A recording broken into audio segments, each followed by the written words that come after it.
There are three mistakes that an embarrassing amount of producers are making that are holding them back in their growth. And statistically speaking, you're making them as well. Though worry not. Today I'm going to show you what they are and how you can avoid them. And if you went into this video expecting me to say all sorts of technical rubbish like don't make a boost at 120 Hz, make it at 250, then sorry, but I've got bad news for you. You're guilty of making the first mistake. And instead of explaining what it is, let me illustrate it for you with a fun little skit. Let's see how my music production YouTube channel doing. Shit, I behind on upload schedule. I make quick video to catch up. So guys, welcome back to video. Today I share with you quick tip. So, Ableton stock compressor, it's shit.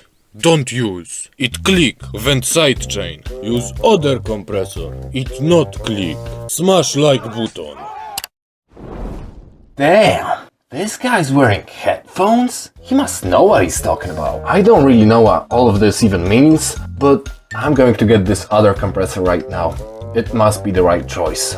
Okay, stop. Do you see what's wrong here? Look, I'm going to let you in on a little secret. Us YouTubers, we're as dumb as you are. If not dumber, to be honest. Like, what kind of idiot becomes a YouTuber? Oh. Right. Ask yourself, have you ever taken something at face value? Because you should question everything that you come across. Except my videos, of course. They are a gospel and should never be questioned.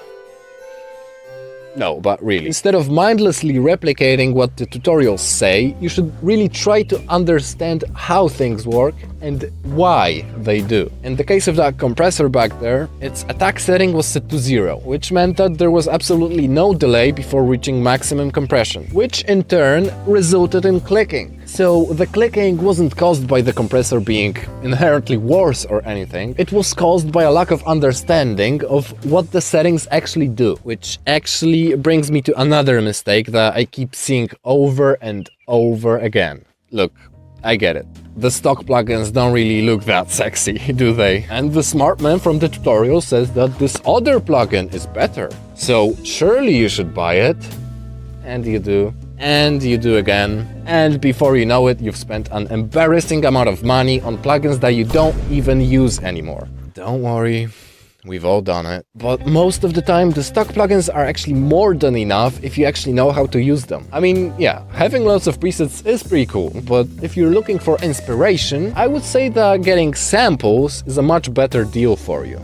And no, I'm not just saying that because I have a sample pack to sell you. Not yet. Anyways, you can download my free sample pack though, it's in the video description. So yeah, instead of stocking up on plugins, stock up on samples. And don't get me wrong, some plugins are great. I'm not saying you should avoid them at all costs, but maybe just be a little bit more careful about getting new ones. True story, I recently got Serum because of all the fuss I've been hearing about it, and after a couple months of using it, I simply realized it's not for me. I barely even used it in my workflow. Though it's a good thing I didn't pay the full $190 for the full license up front, because instead I rented it on Splice for just $10 a month. I cancelled now, but if I ever want to get Serum in the future, instead of paying full price, I'm gonna get a discount equal to what I've already paid. So that's pretty neat. Because, yeah, buying a new plugin is a big commitment, so I recommend at least trying it out for a couple months through a service like Splice. They have many different plugins that you can rent this way, so I'll leave a link to them in the video description. Now, let me tell you something. All of this plugin hoarding is only a symptom of a deeper issue. It's all essentially procrastination to delay the thing that, deep down, you know you need to do. I don't know how else to say this. You just need to get out of your shell more. Oh, but I still need to improve, my mix isn't perfect yet. Sorry, I have to break it to you. It never will be. You need to put perfectionism aside and finally release your music out into the world. And sure, your first tracks are naturally not going to be your best ones. Here's what my first track sounded like. but it's not about making the perfect track as your debut. It's about improving with each release and focusing on the long-term growth. And no, finishing tracks without releasing them is not the same. It's a psychological thing. It really helps you label the track in your mind as finished. And if you later on decide that it's garbage, you can always take it down. Or if you're really desperate, you can always rebrand yourself as an artist. It's really not that hard. It doesn't take that long. But you never know how your music might be received. More often than not, you're just too close to your own work to be objective. So don't stress and just release your shit, man. Yeah. Hey, you! I heard you were talking smack about my YouTube channel. You got problem? Oh, no. Sorry, man. I was just trying to make a point. I don't want any beef. Also, it's chill. We're the same person anyways. Oh. Right. I forget. By the way, how you been doing, man? Oh, honestly, man, I've been kind of struggling to improve my music recently.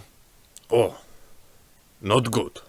Yeah, learning new things has become increasingly more difficult the more advanced I've become.